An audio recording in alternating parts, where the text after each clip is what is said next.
Hello hello hello সকল class 12 স্টুডেন্টকে toppers বাংলায় স্বাগত জানাই। এর আগে আমরা তোমাদের SC1 এবং SC18 পেজের যে সলিউশন সেটা দিয়ে দিয়েছি। আজকে যে হবে সেটা হচ্ছে SC35, ঠিক আছে। SC35 পেজে তোমাদের SC35 সেটার আমরা সলিউশন করব, ঠিক আছে। তো প্রথম কোশ্চেন কি লেখা আছে দেখো, 1 ভোল্ট বিভব পার্থক্যে একটি ইলেকট্রনকে এক প্রান্ত থেকে অন্য প্রান্তে নিয়ে যেতে যে পরিমাণ কার্যের প্রয়োজন পড়বে, ঠিক আছে। তো কি বলছে, একটা ইলেকট্রনকে আমি কি করব, এক বিভব পার্থক্যে নিয়ে যাব। সো এক বিভব পার্থক্যে মানে 1 ভোল্টের যে পার্থক্য আছে সেখানে কোনো একটা আধান বা কোনো একটা ইলেকট্রনকে এই পাশ থেকে এই পাশে নিয়ে যাব, কার্য কত হবে। তো কার্য হয়ে যায় কিউ ইন্টু ভি। ভিটা হচ্ছে বিভব প্রভেদ, বিভব নয় বিভব প্রভেদ হবে। তো এখানে আধান কি হচ্ছে ই, আর এখানে 1 ভোল্ট হয়ে যাবে, এটা 1 ভোল্ট, তার মানে 1 electron volt, actually 1 electron volt. তো 1 ইলেকট্রন ভোল্ট সমান কত জুল আমাকে দেখে নিতে হবে। সো 1 ইলেকট্রন ভোল্ট সমান একটা ইলেকট্রনের চার্জ 1.6 ইন্টু 10⁻⁻19, ঠিক আছে। তো জুল হয়ে যাবে। তো 1.6 ইন্টু 10⁻⁻19 জুল, মানে যেটা আমাদের অপশান হবে সেটা হচ্ছে বি হয়ে যাবে, ঠিক আছে। চলো তারপর, বায়ু মাধ্যমে দুটি আধানের মধ্যে ক্রিয়াশীল বলের পরিমাণ হচ্ছে এফ। আধান দুটির পরিমাণ দ্বিগুণ এবং তাদের মধ্যবর্তী দূরত্ব দ্বিগুণ করা হলে ক্রিয়াশীল বলের মান কত হবে, ঠিক আছে। দেখা যাক, বলছে প্রথমে যে বল প্রয়োগ হচ্ছিল দুটো আধানের মধ্যে, প্রথমে যে বলটা প্রয়োগ হচ্ছিল সেটা এফ হচ্ছিল। তো আমি ধরলাম কিউ আধান ছিল, Q1 আধান ছিল আর Q2 আধান ছিল। তাদের মধ্যে যে বলটা, তাদের মধ্যে দূরত্ব ডি ছিল। তাদের মধ্যে যে বল প্রয়োগ হচ্ছিল এফ, সেটা কি হয়ে যাবে কে Q1 Q2 by D square, আর এর স্কোয়ার হয়ে যায়, কেটা হচ্ছে 1/4πε0, ঠিক। এবার নতুন কি করা হয়েছে, ডিকে 2D করা হয়েছে আর প্রত্যেকটা আধানের পরিমাণকে দ্বিগুণ করা হচ্ছে। তাহলে নতুন যে বলটা হচ্ছে সেটা কত হবে, কে তো যেমন আছে থাকবে, কিউ এর জায়গায় 2Q1, Q1 জায়গায়, আর Q2 জায়গায় 2Q2 বাই আমাদের দূরত্ব ডবল করা হয়েছে, মানে 2Dর স্কোয়ার হয়ে যাবে, 2Dর স্কোয়ার। তাহলে এবার দেখব আমরা কি আছে, কে into Q1 into Q1 by নিচে 4D স্কোয়ার হবে। তো 4কে আমি এখানে বের করে নিচ্ছি, আর ওই পাশে ওপরেও 4 হবে, ঠিক আছে। ওপরেও 2 মিলে 4 হবে। তাহলে তুমি দেখতে পাবে ওপরে দ্বিগুণ করতে 4, নিচেও 4, তাহলে এই 4 কেটে যাচ্ছে। তো ফাইনালি দেখা যাচ্ছে F1 এর সমান চলে এসছে। সো এফ ড্যাশ যেটা হচ্ছে সেটা সমান হচ্ছে F1 এর, মানে এফের সমান চলে এসছে। তাহলে আমাদের অপশান কিন্তু এ হয়ে যাবে, ঠিক। কারণ দুটি আধানকে দ্বিগুণ করা হয়েছে, দুটির পরিমাণ দ্বিগুণ করা হয়েছে, আর মধ্যবর্তী দূরত্ব দ্বিগুণ করা হয়েছে, ঠিক আছে। তো ওপরে 4 হয়ে গেছে, নিচেও 4 হয়ে গেছে, 4 4 কেটে গেছে, কোনো তফাৎ কিন্তু আসেনি। চল তারপরে কোশ্চেন বলছে 3 নম্বর, কোথায় গেল, 3 নম্বর, এই যে রোদ দিয়ে দিয়েছে, কটা রোদ আছে, 5খানা রোদ আছে, ঠিক। এদের তুল্য রোদ বের করতে হবে আমাকে। তো তুমি যদি একটু খেয়াল করে দেখো, এইখানে এই যে রোদগুলো দেখাচ্ছে, এই যে রোদ, এই যে মাঝের রোদটা হচ্ছে, এই মাঝের রোদটা কিন্তু চলে যাবে। কেন চলে যাবে, এটা আমাদের হুইস্টন ব্রিজ হচ্ছে, হুইস্টন ব্রিজ। মানে আমি যদি এটাকে টেনে দিই, এইটাকে, এই বিন্দুটাকে এদিকে টেনে নিই, আর এই বিন্দুটাকে এদিকে টেনে নিই, তাহলে যে ছবিটা হবে, তুমি একটু ভেবে দেখো যে ছবিটা মনে হয় এরকম হবে, হবে কি না আমাকে বলো। এই যে বিন্দুটা, এটা হচ্ছে সেই এ বিন্দু, আর এটা হচ্ছে এ বিন্দু, আর এ বিন্দু, আচ্ছা সরি, এ বিন্দু করবো না, এটাকে কোনো সি বিন্দু নাও, কারণ এ বিন্দু আমার অলরেডি আছে, ঠিক আছে। তো এটা কোনো সি বিন্দু, তো এটা আমার সি বিন্দু, আর এটা কোনো ডি বিন্দু, তো এটা আমার কোনো ডি বিন্দু। তো সি বিন্দু, ডি বিন্দু, আর এ বিন্দু আমার এখানে আছে, আর বি বিন্দু এই পাশে আছে। তো দেখো আমি চারটে এরকম বানিয়ে নিয়েছি, তোমাদের বোঝানোর চেষ্টা করছি যে হুইটস্টোন ব্রিজ কেমন হচ্ছে এখানে, ঠিক আছে। তো হুইটস্টোন ব্রিজ কেমন হবে দেখো, ডিসির মধ্যে একটা লাগানো আছে, ডি বি, এই দিকে তো ডিটা চলে আসবে আর বিটা ওই পাশে, সি আর বির মধ্যে একটা আছে, ঠিক এইটা সি আর বির মধ্যে একটা লাগিয়ে দিলাম, ডি বির মধ্যে একটা আছে, ডি বির মধ্যে একটা আছে, ঠিক ডি আর বির মধ্যে একটা লাগানো আছে, ঠিক এ আর ডির মধ্যে একটা, আর সি আর ডির মধ্যে আর একটা। দেখো এই পাঁচখানা কিন্তু লেগে গেলো, সবগুলোই কিন্তু আর আরই আছে, সবগুলোই আর আর আছে, এটাও আর, এটাও আর, এটাও আর, এটাও আর, আর এই মাঝেরটাও আর। তাহলে তো আমি দেখতে পাচ্ছি ভ্যালেন্ট হুইটস্টোন ব্রিজ যেটা নিস্পন্দ যেটা হয় আর বাই এই আর, এই আর আর এই আর সমান হয়ে যাচ্ছে, এই আর আর এই আর সমান হচ্ছে, মানে আর বাই আর, এটা বাই এটা, এটা বাই এটা সমান এটা বাই এটা হচ্ছে। তো মাঝেরটাকে আমরা সরিয়ে দিতে পারি, ঠিক মাঝেরটাকে সরিয়ে দিতে পারি। তো মাঝেরটা সরে গেলে আমাদের যে বর্তনীটা হবে সেটা এমন হবে,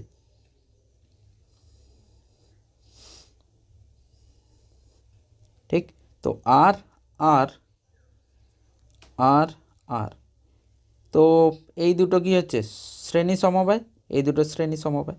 সো টু আর আর টু আর, টু আর আর টু আর সমান্তরালে, টু আর যদি সমান্তরালে থাকে তাহলে কি হয়ে যাবে, 1/2 আর প্লাস 1/2 আর সমান 1/, তুল্যরোধ আর ড্যাশ লিখছি, তাহলে এখান থেকে আমার কি হয়ে যাবে, আর ড্যাশ তোমরা বের করবে, আর চলে আসবে, আর ড্যাশ আমাদের আর চলে আসবে।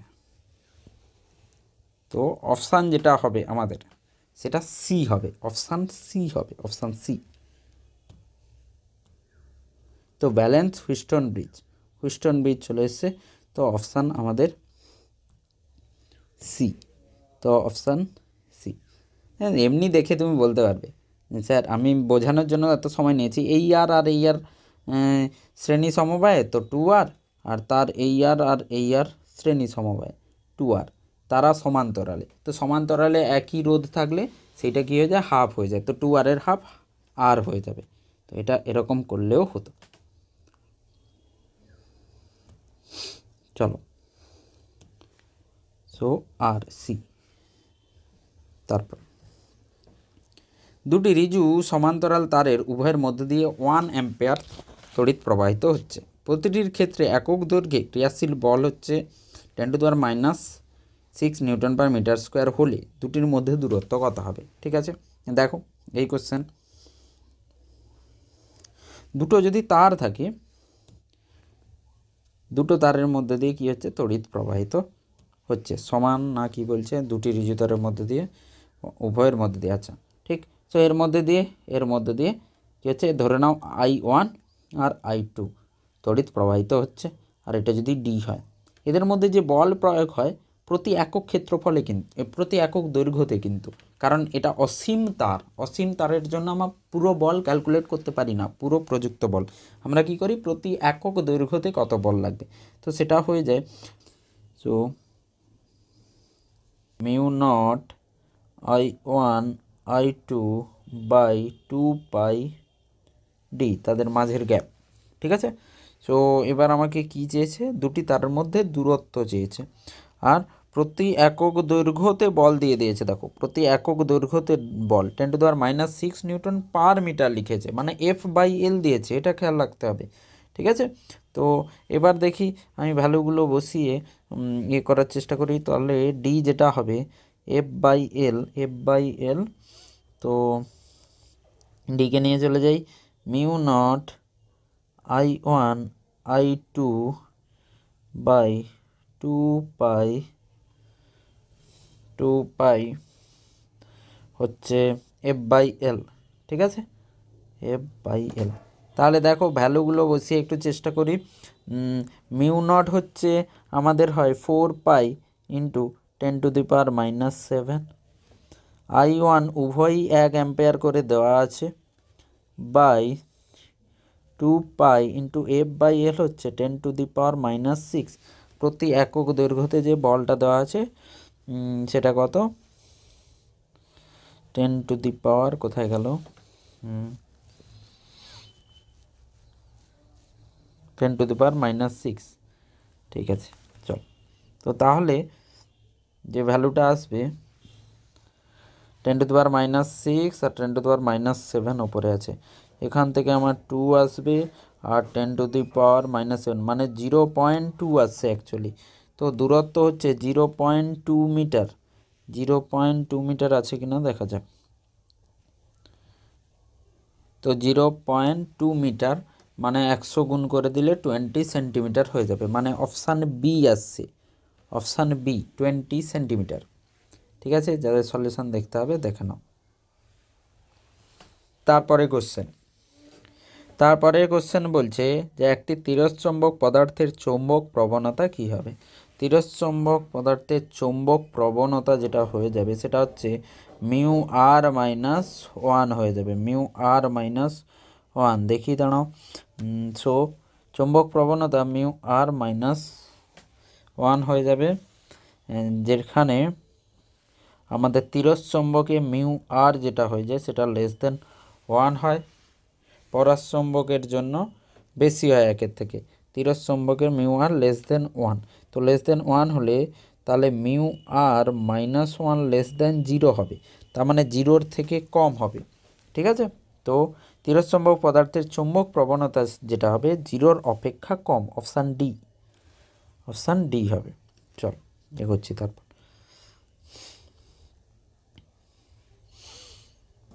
শ্রেণী অনুনাদি বর্তনীতে ভোল্টেজ ও প্রবাহের দশা পার্থক্য কী হবে।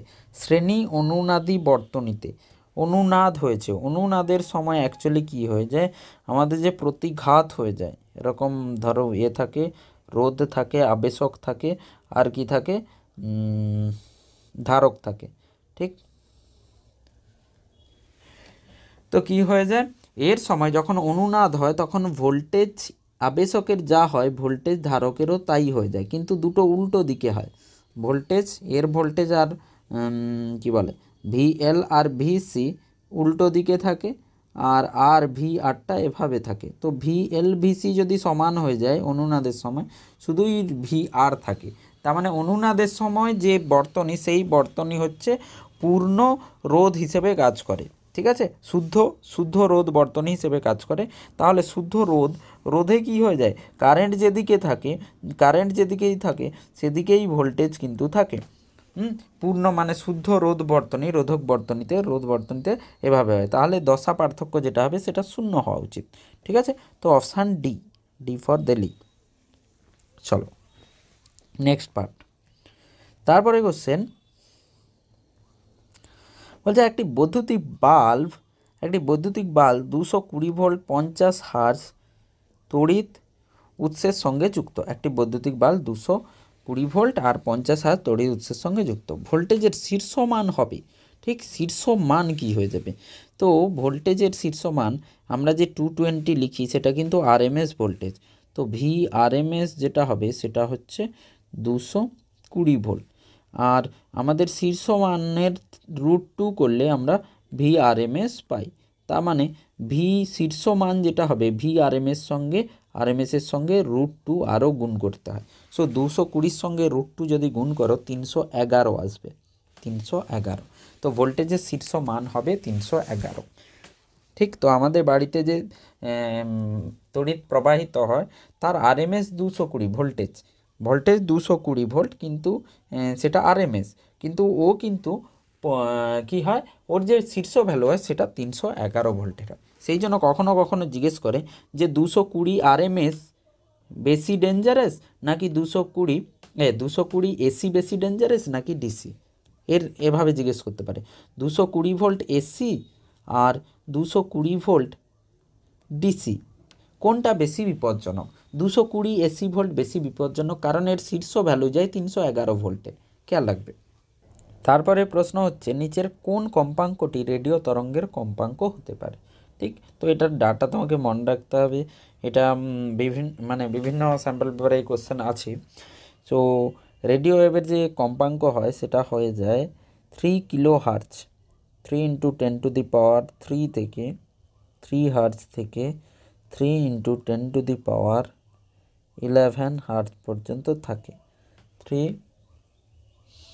গিগাহার্জ, ঠিক এই পর্যন্ত থাকে। তো আমাকে দেখতে হবে যে এই রেঞ্জে কোনটা আসছে। তো এখানে তুমি দেখবে যে 10⁻14 তো বেরিয়ে যাচ্ছে এর বাইরে, যেটা আসছে 10⁸ যেটা আছে। সো 10⁸ বি আমাদের অপশান হয়ে যাবে, ঠিক আছে। সো 3000 হার্জ থেকে শুরু করে আমার 300 গিগা হার্জ পর্যন্ত কিন্তু ভ্যালুটা থাকে, ঠিক আছে। 3 kilo hertz to 300 giga hertz, এটা হয়। তারপরে কোশ্চেন, একটি অবতল দর্পণে বক্রতা ব্যাসার্ধ 24 সেমি, বস্তুর দূরত্ব 20 সেমি হলে প্রতিবিম্বের বিবর্ধন কত হবে? ঠিক আছে, আমাকে একটু সলভ করে নিতে হবে এটা। দেখো তো বলছে একটি অবতল দর্পণে বক্রতা ব্যাসার্ধ আর অবতল দর্পণ আছে আর আছে 24 সেন্টিমিটার, ঠিক আছে। বস্তুর দূরত্ব 20 সেমি হলে, বস্তুর দূরত্ব ইউ 20 সেমি, ঠিক। প্রতিবিম্বের যে বিবর্ধন আছে সেই বিবর্ধন কি হবে? তো আমরা জানি বিবর্ধন হয়ে যায় m = -v/u হয়ে যায়, ঠিক, -v/u। আর আমাদের যে দর্পণের ফর্মুলা হয়, দর্পণের যে ফর্মুলা সূত্র 1/v + 1/u = 1/f, এটা দর্পণের আমাদের সূত্র হয়ে যায়। তাহলে এখান থেকে আমি কি করব? দেখো আমি পুরো এতে ভিকে কী করি? গুণ করে দিই, ঠিক। তো ভিকে যদি গুণ করে দিই তাহলে v/v পুরো দুই পাশে সমীকরণে v/u = 1/v/f, তাই তো। সো v/f করলে আমাকে আবার ভি চাই, সরি ভি গুণ করব না, ইউ গুণ করব, ইউ গুণ করলে সুবিধা হবে। আমি দেখো তোমাকে একটা ফর্মুলা রেডি করে দিচ্ছি, ঠিক। তো ইউ গুণ করব, সো u/v প্লাস u/u 1 হয়ে যাবে u/f, ঠিক আছে। তো u/v মাইনাস u/v হচ্ছে 1/m হয়ে যায় অ্যাকচুয়ালি, ঠিক আছে। না হলে এর থেকে সহজ উপায় আমরা ডাইরেক্ট ভি বের করে সলভ করি, না হলে একটা ফর্মুলা মনে রেখে দিতে পারো এখান থেকে। দেখো সো u/v হয়ে যাবে u/f -1, ঠিক আছে। তাহলে u - f/f হয়ে যাচ্ছে অ্যাকচুয়ালি, ঠিক। এবার একে যদি উল্টে দিই v/u হয়ে যাবে f/u - f, এর মাইনাস যদি দুই পাশে নিয়ে নেওয়া হয় তাহলে আমি বিবর্ধন পেয়ে যাব। তো বিবর্ধনের যে ফর্মুলাটা আমি দেখালাম, যদি মনে রাখতে পারো, করতে পারো বিবর্ধনের ফর্মুলা। তো বিবর্ধনের ফর্মুলাটা তাহলে কি এলো? দেখো বিবর্ধনের ফর্মুলাটা তাহলে এলো -v/u = এই পাশে -f/f - u চলে এলো, মাইনাসটা নিয়ে নিয়েছি সাথে, এই যে মাইনাসটা এখানে যে মাইনাসটা আছে সেই এর যে মাইনাস, সেই মাইনাসটাকে নিয়ে নিয়েছি, ঠিক। এবার দেখো ভ্যালু বসাও, এবার প্রত্যেকটা ভ্যালু আমার জানা আছে, দেখো আর যদি 24 হয়ে যায় এফ হয়ে যাবে ওর হাফ, আর যদি 24 হয় এফ হয়ে যাবে হাফ, তাহলে এফ হয়ে যাবে 12 সেন্টিমিটার আর ইউ হয়ে যাবে 20। এবার আমাকে এগুলো প্লাস মাইনাস সাথেই কিন্তু লিখতে হবে, প্লাস মাইনাসের সাথে। তো দেখো ফোকাস দৈর্ঘ্য সবসময় অবতল দর্পণের কী হবে? নেগেটিভ হবে। ফোকাস দৈর্ঘ্য যেদিক থেকে আলো যাচ্ছে সেই দিকের, যেদিক থেকে আলো যাচ্ছে এদিক থেকে আপতন রশ্মি যাচ্ছে, তো এই প্লাসটা পজিটিভ নেওয়া হবে এই পাশটা, আর এই দিকটা নেগেটিভ নেওয়া হবে। তো আমাদের যে এ আছে, এফ যেটা আছে, এফ ফোকাস দৈর্ঘ্য, সে তো এই পাশে পড়বে, তাহলে সেটা কি হবে? ফোকাস দৈর্ঘ্য আমি যখন নেব -12 সেমি নেব, ঠিক। আর ইউ যেটা নেব সেটা -20 সেন্টিমিটার নেব। এই দুটো কিন্তু ঠিক করে আমাকে জানতে হবে, ঠিক, নাহলে কিন্তু ভুল চলে আসবে অ্যান্সার। অনেকেই হয়তো সলভ করবে বাট ভুল চলে আসবে। এবার দেখো এফ হচ্ছে -12, সো এম -12/f হচ্ছে আবার f -12 আর -20। তো এখান থেকে এবার অ্যান্সার যেটা আসবে, এম এর অ্যান্সার হবে -12 নিচে -4, তাই তো? -4 নয়, +4 +8, 12 8 20 +8, তাহলে হয়ে যাচ্ছে 4 3 -4/3, -3/2, 4 3 4 2, সো -1.5 হচ্ছে, -1.5। So m equals to 4 2 4 3, so -3/2 হচ্ছে -1.5, ঠিক, এটা আমাদের অ্যান্সার হবে। তাহলে দেখো, সো কোথায় আছে, সো বিবর্ধন যেটা হবে -3/2, হ্যাঁ, মানে বি হবে, বিবর্ধন বি হবে, 3/2 হবে, ঠিক আছে। এবার কেউ বলবে স্যার মাইনাস কেন? মাইনাস এই জন্য যে মাইনাস থেকে আমি বুঝতে পারবো যে সৎ প্রতিবিম্ব তৈরি হচ্ছে আর উল্টো দিকে তৈরি হচ্ছে, কিন্তু তার বিবর্ধন যেটা হয়েছে সেটা কিন্তু 1.5 হয়েছে, 1 থেকে বেশি হয়েছে, ঠিক আছে। তো মাইনাসের সাথেই কিন্তু অ্যান্সার আসবে আমাদের। অবতল দর্পণের কথা বলা হয়েছে, ঠিক। তো তোমরা যদি না হয় তোমরা একবার বইতে চেক করবে যে এই যে 20 সেন্টিমিটার আছে, এই 20 সেন্টিমিটার কিন্তু ওর বক্রতা ব্যাসার্ধের ভেতরে আছে আর ফোকাসের মধ্যে আছে। তো বক্রতা ব্যাসার্ধ বক্রতা কেন্দ্র আর এর মধ্যে যদি থাকে, বক্রতা কেন্দ্র আর ফোকাসের মধ্যে যদি থাকে, তাহলে ছবি কি হয়, সবসময় বড় হয় এবং এর থেকে বাইরে হয়, বক্রতা কেন্দ্রের বাইরে হয়, বক্রতা কেন্দ্রের পেছনে হবে আর বড় ছবি হবে। তো সেই জন্য কী হয়েছে, 1.5 আমার অ্যান্সার এসছে। তারপরে অ্যান্সার একে কেউ সলভ করতে চাইলে এভাবে সলভ করে নিতে পারো, 1/v + 1/u = 1/f, এখান থেকে করতে পারো। শুধু কথা হচ্ছে আমাকে ইউ আর এফগুলোকে ঠিক লিখতে হবে। সো 1/v + 1/-20 = 1/-12, এখান থেকে ভি বের করে নেবে, ভি বের করে নেওয়ার পর m = -v/u করে নেবে। আবারও ভি আর ইউ বসানোর সময় ভি আর ইউর সাইন প্রপারলি নেবে। এটা হচ্ছে ফর্মুলার সাইন, যেটা মাইনাস এখানে আছে, যে মাইনাসটা এখানে আছে সেটা হচ্ছে ফর্মুলার সাইন। বাকি আমাকে ইউ ভি আবার কিন্তু ঠিক করে নিতে হবে, না হলে কিন্তু যে কোনো কোশ্চেন ভুল হয়ে যাবে। চলো তারপরে প্রশ্ন হচ্ছে, দুটি বর্ণের আলোক রশ্মির জন্য একটি প্রিজমের উপাদানের প্রতিসরাঙ্ক 1.66 1.64, প্রিজমের বিচ্ছুরণ ক্ষমতা কী হবে?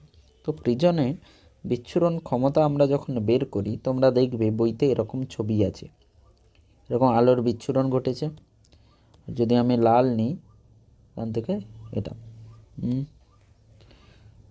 যদি আমি লাল নিই, তো লালের কম কী হবে, চ্যুতি ঘটবে, আর সব থেকে বেশি চ্যুতি ব্লুর ঘটবে, ঠিক। কিন্তু এর যাওয়ার কথা ছিল, আলোটার যাওয়ার কথা ছিল প্রিজম না থাকলে কোনো এই দিকে, তাহলে কি হবে, এখান থেকে একটা কোণ চ্যুতি আসবে যেটা হচ্ছে ডেল্টা লাল, আর এখানে একটা চ্যুতি আসবে যেটা হচ্ছে ডেল্টা ব্লু। কিন্তু এই যে মাঝের কোণ যেটা আছে সেটা হচ্ছে বিক্ষেপণ কোণ, মানে বিচ্ছুরণ কোণ, কতটা জায়গা জুড়ে ওই এটা আছে, কতটা জায়গা জুড়ে, মানে এই যে থিটাটা হচ্ছে, তো এই যে থিটাটা হবে সেটা হবে ডেল্টা ব্লু বা ভায়োলেট মাইনাস ডেল্টা আর। তুমি বুঝতে পেরেছো যে এই থিটা কোণটাকে যদি আমি বের করি, তাহলে ডেল্টা বি থেকে ডেল্টা আর মাইনাস করে দিলে আমি কিন্তু পেয়ে যাব। এবার আমাকে যেটা ক্ষমতা বলা হয়, সেই ক্ষমতা অ্যাকচুয়ালি হয়ে যায় যে থিটা বাই, মানে delta B by delta R, delta R, এটাকে ক্ষমতাকে এভাবে লেখা হয়। আর এইখানে যেটা হয় সেটা হচ্ছে ডেল্টা ইয়েলো কালারের হয়, ইয়েলো কালার। তো জেনারেল ফর্মুলা হচ্ছে এটা, ব্লুর জায়গায় তুমি ভায়োলেট হতে পারে, বেগুনি কালারও হতে পারে, ঠিক আছে। মানে আমাকে যে দুটো দেওয়া থাকবে সেই দুটোকে আমি ব্যবহার করব। তো এখানে আমাকে কি কি দেওয়া আছে, তো এই যে ডেল্টা, এই ডেল্টাকে আবার একটু সলভ করে ফেললে এইগুলো আবার ফর্মুলাতে আসে এটা, এগুলো তো চ্যুতি, কিন্তু আমাকে তো চ্যুতি দেওয়া নেই, আমাকে প্রতিসরাঙ্ক দেওয়া আছে। তো এই ওমেগা আবার এইভাবে হয়ে যায়, প্রতিসরাঙ্ক ব্লু মাইনাস প্রতিসরাঙ্ক আর বাই প্রতিসরাঙ্ক হয়। তো আমাকে যে ফর্মুলা মনে রাখতে হবে সেটা হচ্ছে এটা। তো ব্লুর জায়গায় বির জায়গায় ভায়োলেটও হতে পারে। এবার আমি মেন এতে যাচ্ছি, কোশ্চেনে যাচ্ছি। দেখো তো একটার প্রতিসরাঙ্ক আমাকে কি দিয়েছে, একটার প্রতিসরাঙ্ক 1.66 দিয়েছে। তাহলে ওমেগা ইকুয়ালস টু 1.66 মাইনাস 1.64। এবার কথা হচ্ছে স্যার আমি নিচে কি লিখব, এই যে ওয়াইটা কি হয়ে যায়, এই মিউ ওয়াইটা হয়ে যায় দুজনের গড়, ব্লু বা ভায়োলেট প্লাস মিউ আর বাই 2। তাহলে স্যার এখানে কি যে দুটো দেওয়া আছে সেই দুটোর গড় নেব, 1.66 আর 1.64 আমরা গড় নেব কিন্তু নিচে। তাহলে যেটা নিচে আসবে সেটা হচ্ছে, অন্য কালার দিয়ে লিখছি, সেটা হচ্ছে 1.66 প্লাস 1.64 বাই 2। সো পুরো অ্যান্সারটা কিন্তু এখান থেকে এবার আসবে। এটাকে আমি মুছে দিচ্ছি। তো ওপরে আসবে 0.02 আর এখানে আসবে 1.65 আসবে, ঠিক আছে। তাহলে 2/165, 2/165 করলে কত আসবে দেখো, তো আসছে 0.012, আসছে 0.012, ঠিক আছে। তো আমার হচ্ছে বি হয়ে যাবে, বি, ঠিক। বোঝা গেল? তো ব্লু কালার দিতে পারে, লাল দিতে পারে, আমাদেরকে যেই দুটো ডাটা দেওয়া থাকবে সেই দুটো ডাটাকে আমরা ব্যবহার করব, দুটি বর্ণের, ঠিক আছে।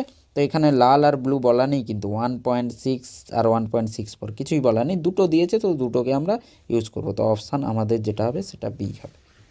তারপর ফটো ইলেকট্রনের সর্বোচ্চ বেগের অনুপাত কত হবে? আচ্ছা, আপতিত আলোর দুটি ভিন্ন কম্পাঙ্কের কোনো ধাতু পৃষ্ঠের নিবৃত্তি বিভবের অনুপাত দেওয়া আছে, তাদের সর্বোচ্চ বেগের অনুপাত চাই।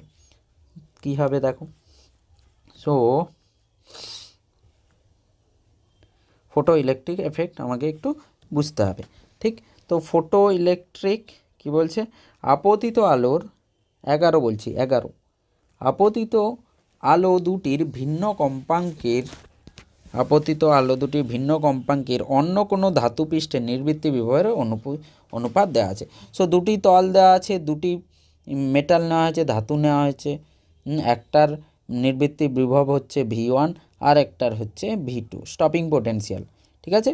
মানে যেই বিভব দিয়ে একটা আধানকে কি করা হয়, সর্বোচ্চ ইলেকট্রনের যে সর্বোচ্চ গতিশক্তি নিয়ে যে ইলেকট্রন দৌড়চ্ছে তাকে থামানো যাবে, ঠিক আছে, যেই বিভব দিয়ে, তাকে নিবৃত্তি বিভব বলা হয়, ঠিক আছে। তাহলে আমরা বলতে পারি ইলেকট্রন ইন্টু V1 সেটাই কি হয়ে যায়, একটা ইলেকট্রন মানে সর্বোচ্চ ইলেকট্রন যে ইলেকট্রন যে সর্বোচ্চ গতিশক্তি নিয়ে যাচ্ছে 12 mv² হয়, তাকে থামানোর জন্য যে বিভবের দরকার হয় সেটাকে কি বলা হয়, নিবৃত্তি বিভব। তো তাহলে ভি বিভব যদি দরকার হয় তাহলে কৃতকার্য হয়ে যাবে ই ইন্টু ভি, আর ভিটা হচ্ছে নিবৃত্তি বিভব। তাহলে আমি দেখতে পাচ্ছি নিবৃত্তি বিভব কার কার সমানুপাতিক হচ্ছে, দুটোই যদি ইলেকট্রন হয় তাহলে আমি বলতে পারি নিবৃত্তি বিভবকে আলাদা একটা কিছু V0 লিখছি, সেই V0 কী করছে, সমানুপাতিক হচ্ছে গতিবেগের স্কোয়ারের সাথে, বাকি ইলেকট্রনের এম আর আধান তো একই থাকবে। এবার দেখো তাহলে আমি V1 মানে, আচ্ছা গতিবেগের সঙ্গে ভি মিশে যাচ্ছে, একে এরকম করে নিই, V01 আর V02, V01 আর V02 তাহলে কি হয়ে যাবে, সো V01 হয়ে যাবে সমানুপাতিক V1 সমানুপাতিক V1 আর V02 V2 সমানুপাতিক হয়ে V2 স্কোয়ারের সমানুপাতিক হবে, দুটো স্কোয়ারের সমানুপাতিক হবে। তাহলে আমাদের যে এটা আসবে সেটা হচ্ছে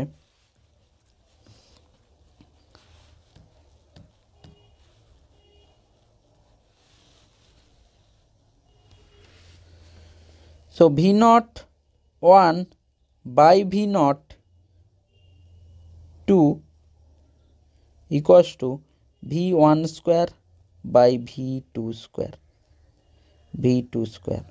আমাদের বেগের অনুপাত চাইছে ফটো ইলেকট্রনের সর্বোচ্চ বেগের অনুপাত, তাহলে v1/v2 চাইছে। তো v1/v2 কী হয়ে যাবে, v1/v2 তাহলে হয়ে যাবে v0(1/v02)। সো v0(1/v02) তো আমার দেওয়া আছে আমাকে, যেটা হচ্ছে আমাদের 1/4। তো আমি যদি বসিয়ে ফেলি 1/4 দেওয়া আছে, ঠিক। তো তাহলে দিস ইজ ইকুয়ালস টু √1/4। তাহলে v1/v2 যেটা হবে সেটা হয়ে যাবে হাফ। দেখো পুরো সলিউশন। তো আমাদের হাফ আছে কিনা দেখতে হবে। হ্যাঁ, অপশান সি হচ্ছে হাফ, 1:2, ঠিক। সো নির্বৃত্তীয় বিভব যেটা হয়ে যায় ই ইন্টু নির্বৃত্তীয় বিভব হাফ mv² হয়ে যায়, হাফ mv²। চলো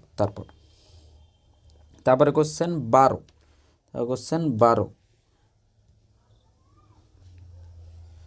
12 নম্বর কোশ্চেন কি বলছে দেখি।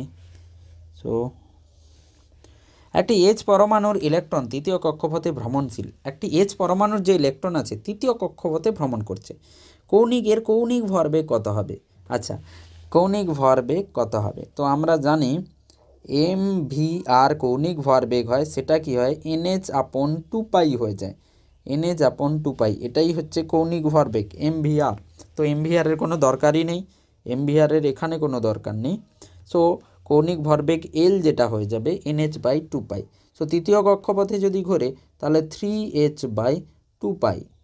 h হচ্ছে প্লাঙ্ক ধ্রুবক, ঠিক। তো প্লাঙ্ক ধ্রুবকের সাথে আমাকে গুণ করো। সো 3/2 মানে 3/2 1.5, আর প্লাঙ্ক ধ্রুবক হয়ে যাবে 6.62 ইন্টু 10⁻34/π হয়ে যায় 3.14, ঠিক আছে। তো ক্যালকুলেটর দিয়ে এটা সলভ করলে, সো যে ভ্যালুটা ক্যালকুলেটর থেকে এসছে সেটা হচ্ছে 3.16 ইন্টু 10⁻34 জুল, অ্যারাউন্ড -34 জুল। এখানে দেখতে হবে জুলে আছে না আর্গে আছে। আচ্ছা চলো, জুলে আছে, আর্গে আছে, তাহলে 10⁻7 আরও গুণ হয়ে যাবে। সো 10⁻7 যদি গুণ হয়ে যায় 3 ইন্টু মানে this is equals to 3.16 into 10⁻34 into 10⁻7, so 27। 3.16 এখান থেকে 3.16 ইন্টু 10⁻27। সো এরকম কাছাকাছি কোনো ভ্যালু যদি থাকে 3.15 10⁻7 আর্গ সেকেন্ড। আচ্ছা, এটা জুল সেকেন্ড হবে, জুল নয়, জুল সেকেন্ড। তো এইটা আমাদের অ্যান্সার হয়ে যাবে আর্গ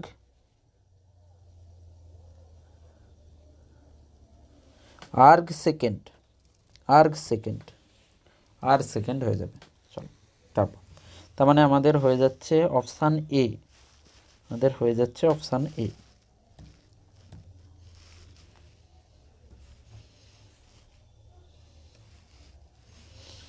তারপর 13 কোশ্চেন। একটি পিএন সংযোগের মূল ব্যবহার হচ্ছে এটাই, পিএন যখন সম্মুখ বায়াসে থাকবে তখনই সে কী করবে, এই পাশ থেকে কারেন্টকে যেতে দেবে। যদি আমি এই পাশ থেকে তড়িৎ প্রবাহ করাতে চাই উল্টো দিক থেকে, তাহলে কিন্তু হবে না, তাহলে একমুখী কারক হিসেবে এ কাজ করবে, অপশান এ। বিবর্ধক রূপে, আচ্ছা একরূপে।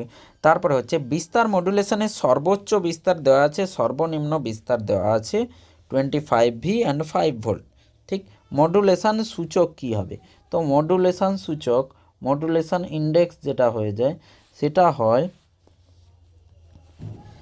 এ ম্যাক্স মাইনাস এ মিনিমাম, সর্বনিম্ন এ ম্যাক্স প্লাস এ মিনিমাম, ঠিক। তাহলে এই জায়গায় হয়ে যাবে 25 - 5/25 + 5, তার মানে হয়ে যাচ্ছে 20/30, তার মানে হয়ে যাচ্ছে 2/3। তো অপশান যেটা হবে আমাদের 2/3, অপশান ডি হয়ে যাবে, ঠিক, মডুলেশন সূচক। চলো নেক্সট পেজে যাই। তারপরে এসএকিউ সংক্ষিপ্ত প্রশ্নগুলো, ঠিক। সাইক্লোন কম্পাঙ্কের রাশিমালাটি লেখো।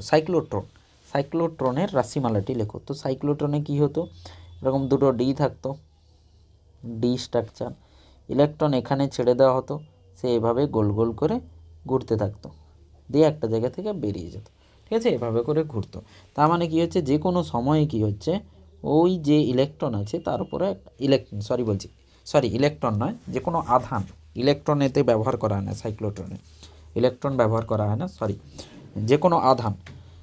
সো যে কোনো আধান কী হবে, ওর যে বল প্রয়োগ হবে ভেতরে QVB বল প্রয়োগ হবে, QVB বল প্রয়োগ, আর বাইরের দিকে লাগবে mv²/r। তো এখান থেকে আমরা ভি পেয়ে যাব, ঠিক আছে, এখান থেকে আমরা ভি পেয়ে যাব, কারণ এখান থেকে আর পাবো। সো আর পেয়ে গেলে সময়কাল পেয়ে যাব, সময়কাল পেয়ে গেলে আমরা কম্পাঙ্ক পেয়ে যাব, ঠিক আছে। তো দেখো, তো QVB = mv/r।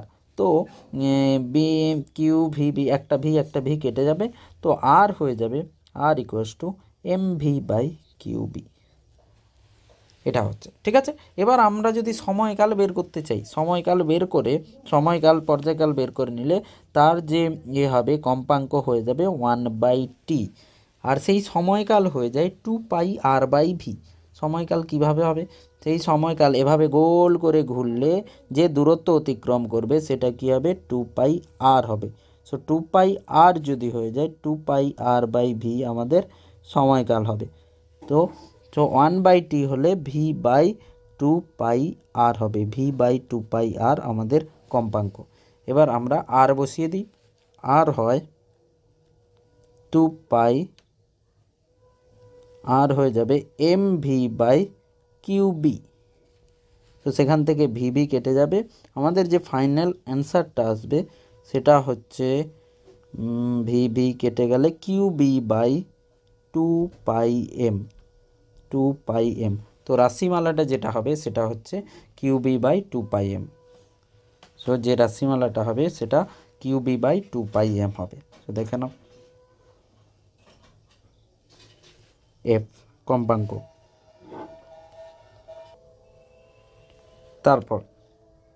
তারপরে প্রশ্ন বলছে, একটি স্থির আধান কি চৌম্বক ক্ষেত্র সৃষ্টি করতে পারে?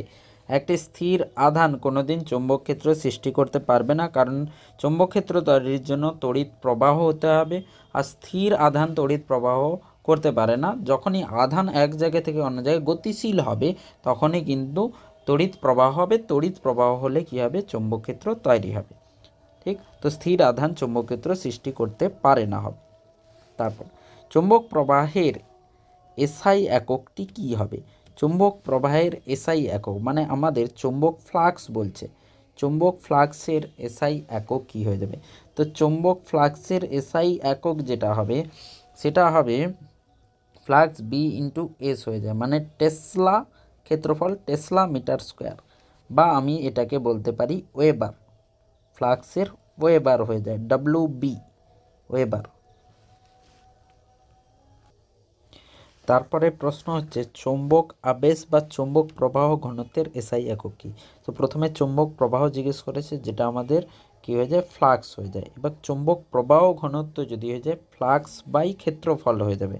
তো মানে আমাকে জিজ্ঞেস করেছে এইটা, ফ্লাক্স বাই ক্ষেত্রফল মানে flux by S, flux by S তো আমাদের বি হয়ে যায়, বির তো কী হয়ে যায়, টেসলা হয়ে যায়, টেসলা মানে টি হয়ে যায়। তো প্রথমে একটা চৌম্বক প্রবাহ জিজ্ঞেস করেছে যেটা ফ্লাক্স ওয়েবার হবে, তারপরে চৌম্বক প্রবাহ বা চৌম্বক আবেশ যখন জিজ্ঞেস করে, চৌম্বক প্রবাহ ঘনত্ব জিজ্ঞেস করেছে, ঠিক আছে। তো চৌম্বক প্রবাহ বাই ক্ষেত্রফল সেটা কি হয়ে যাবে, আমাদের চৌম্বক হয়ে যাবে, চৌম্বক ক্ষেত্র হয়ে যাবে, যেটা হয়ে যায় আমাদের টেসলা। তারপর প্রতিসরাঙ্কের সঙ্গে আলোর বেগের সম্পর্ক। প্রতিসরাঙ্কের সঙ্গে আলোর বেগ, যেই মাধ্যমের প্রতিসরাঙ্ক বেশি হবে তার কি হবে, আলোর বেগ সেখানে কম হয়ে যাবে। তো প্রতিসরাঙ্কের সঙ্গে আলোর বেগ ব্যস্তানুপাতিক হয়, প্রতিসরাঙ্কের সঙ্গে আলোর বেগ ব্যস্তানুপাতিক হয়ে যায়। তারপরে কোশ্চেন হচ্ছে, উত্তর লেন্সের ফোকাসে বস্তু রাখলে প্রতিবিম্ব কোথায় গঠিত হবে? প্রথম কথা, উত্তর লেন্স যেটা হয়ে যায়, উত্তর লেন্সে আমরা সৎ বস্তুকে কিন্তু রাখতে পারবো না, কারণ উত্তর লেন্সের যে থাকে, উত্তর লেন্সের যে ফোকাস দৈর্ঘ্য থাকে, সেই ফোকাস দৈর্ঘ্য উত্তল দর্পণের যে ফোকাস থাকে, সেই ফোকাসটা কিন্তু আমাদের অসৎ ফোকাস থাকে, মানে এই পাশে পড়ে উত্তর লেন্সে। সেখানে গিয়ে আমি বস্তু রাখতে পারবো না, সেটা আয়নার দর্পণের ভেতরে হয়, সেটা কিন্তু করতে পারি না। তাহলে প্রথমে আমরা এটা লিখব যে আমরা সৎ প্রতিবিম্ব কিন্তু আমরা সৎ বস্তুকে কিন্তু উত্তর লেন্সের ফোকাসে রাখতে পারি না, তাহলে যে ছবি হবে, যে প্রতিবিম্ব, সেই প্রতিবিম্ব গঠনই হতে পারে না। ঠিক এটা উত্তর লেন্সে ফোকাসে বস্তু রাখলে প্রতিবিম্ব কোথায়? উত্তর লেন্সে কোনো বস্তু রাখা সম্ভব নয়, তাই প্রতিবিম্ব গঠন হতে পারে না। ঠিক আছে, তারপর 3টি ইনপুটযুক্ত অ্যান্ড গেটের প্রতীক আঁকো। 3টি তো অ্যান্ড গেট আমাদের অ্যান্ডের ডির সমান হয়ে, ডির মতো হয়ে যায়, অ্যান্ডের ডি যে হয় ডি, ঠিক। তো সেখানে 3টে আমি যদি ইনপুট দিই তাহলে এমন হবে। তো অ্যান্ড গেট আমাদের কী হয়ে যাবে? 3টে এইভাবে আমাদের ইনপুটের জন্য হয়ে যাবে, আর এটা আউটপুট হবে। তো এইভাবে হবে অ্যান্ড গেট। 3টে ইনপুটযুক্ত অ্যান্ড গেটের প্রতীক আমাদের এটা হয়ে যাবে। ঠিক।